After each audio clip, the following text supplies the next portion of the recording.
महाराज जी की एक एक बात इतनी निराली होती थी कि उनके अनन्य भक्तों को महाराज जी के शब्द कान में पड़ने मात्र से ही उनके जीवन में चमत्कार से अनुभव होते थे।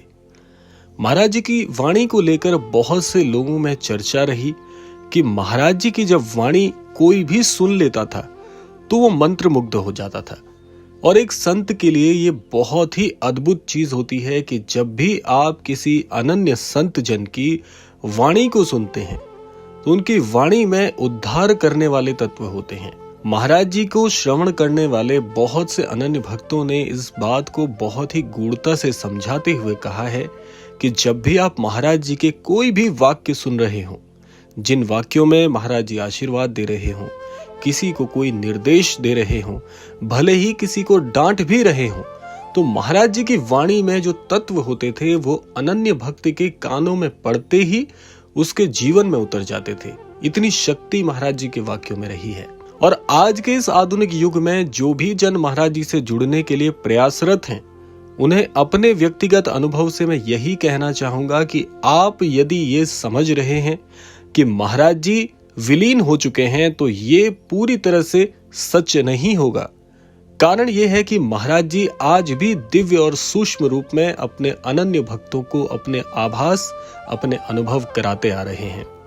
तो इससे ये बात आप पूरी तरह से मान लीजिएगा कि यदि आप महाराज जी को याद करते हैं, यदि महाराज जी से जुड़ने के लिए प्रयास कर रहे हैं, महाराज जी की अनुभूति चाहते हैं, तो आपको महज सच्चे हृदय से महाराज जी को याद करना है। ये बहुत मुश्किल कार्य नहीं है।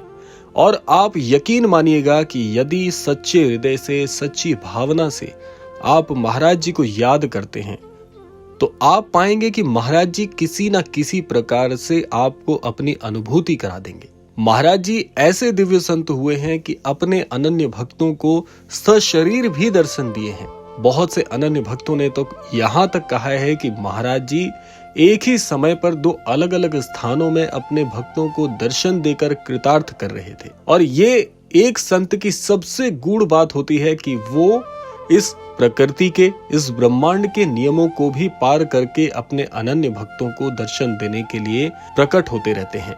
तो आज के इस क्रमांक की सबसे विशेष बात यही है कि जो भी अनन्य भक्त अपने मन में किसी भी प्रकार की उलझन को, किसी भी प्रकार के संशय को लेकर बैठे हैं, उनको ये समझना बहुत ही जरूरी होगा कि महाराज जी को बस आपके भाव की, जी हाँ, आपके भाव की ही आस रहती है। अगर आप महाराज जी को सच्चे भाव से, सच्चे हृदय से, अपने अंतर मन से पुकारते हैं तो ये सोचना आपका काम नहीं है कि महाराज जी कैसे मुझे दर्शन देंगे या कैसे मुझे अनुभूति कराएंगे या कैसे मेरी परेशानी का हरण करेंगे। ये सोचने का कार्य आपका नहीं, ये सोचने का कार्य स्वयं महाराज जी का है। आपका तो एक ही सरल सा कार्य है जो मैं आपको हर क्रमांक में बताने का प्रयास करते रहता हूँ कि बस केवल और केवल अपनी भावना सच्ची रखिए। ये जो श्रद्धा का पुंज है इसे प्रज्वलित रखिए। हृदय से जब आप याद करेंगे तो सृष्टि के हर नियम को तोड़ने की सामर्थ्य महाराज जी के पास है। तो आप केवल और केवल अपना काम करिए, अपना प्रयास करिए और ये प्रयास हमेशा हमेशा फलीभूत होगा। इसकी 100% प्रमाणिकता है। आप एक बार हृदय से ये कार्य करके तो देखिए, सब कुछ बड़ी ही सहजता से प्राप्त हो जाता है। और जहां तक बात रही महाराज जी से जुड़ने के बाद आपके जीवन में परिवर्तन आने की, तो ये निसंदेह होकर ही रहना है। इसके पीछे महाराज जी का एक तथ्य आपके साथ साझा करना चाहूंगा। एक बार अपने अनन्य भक्तों को जब दर्शन दे रहे थे महाराज जी अपने धाम में, तो वहां पर ये बात कहते हुए सभी अनन्य भक्तों को आश्वस्त किया था।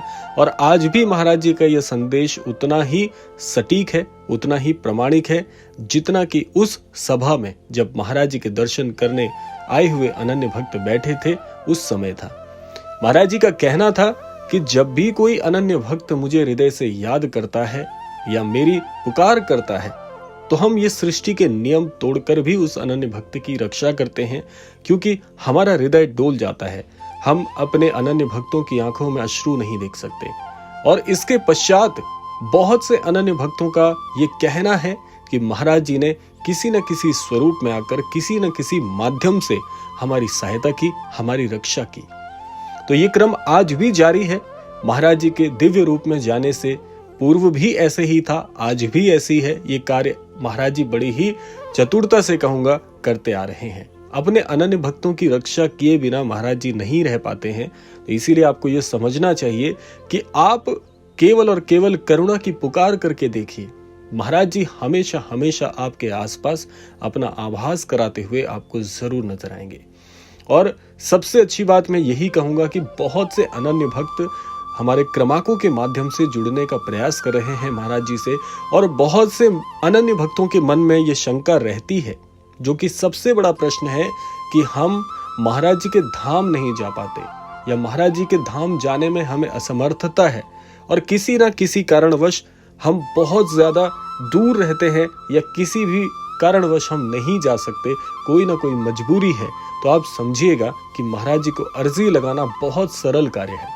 इसके लिए आपको ये आवश्यक नहीं है कि धाम में जाकर ही महाराज जी को अर्जी लगानी है।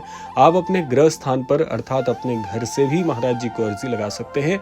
करना बस इतना है, महाराज जी का छवि चित्र यदि आपके गृह स्थान पर लगा हुआ है तो भी बहुत अच्छी बात है, और अगर आपके पास उपलब्धता नहीं है, महाराज जी का छवि चित्र आपके घर पर नहीं लगा हुआ है, तो आप अपनी आंखें मूंद कर अपने अंतर मन में, अपने हृदय में महाराज जी के छवि चित्र को उकेरिए और महाराज जी को अपने हृदय से बताइए कि हे महाराज जी, मेरी ये मजबूरी है कि मैं किसी कारणवश आपके धाम नहीं आ सकता या नहीं आ सकती।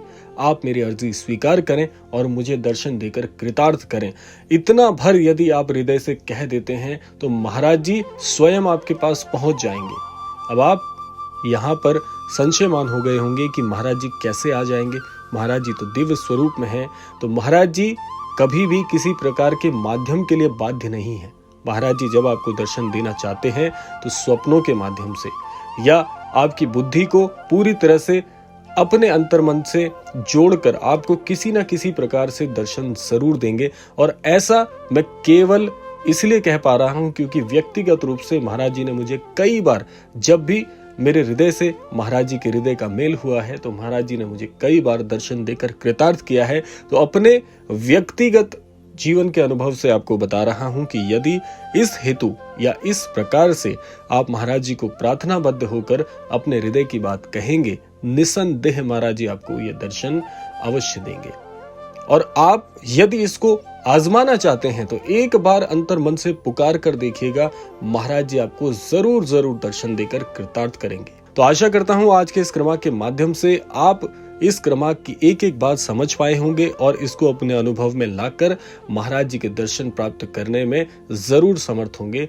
आप में से यदि किसी को भी महाराज जी के दर्शन प्राप्त हुए हैं तो कमेंट बॉक्स में जरूर लिखिएगा, ताकि अन्य लोगों के लिए भी ये लाभकारी सिद्ध हो सके।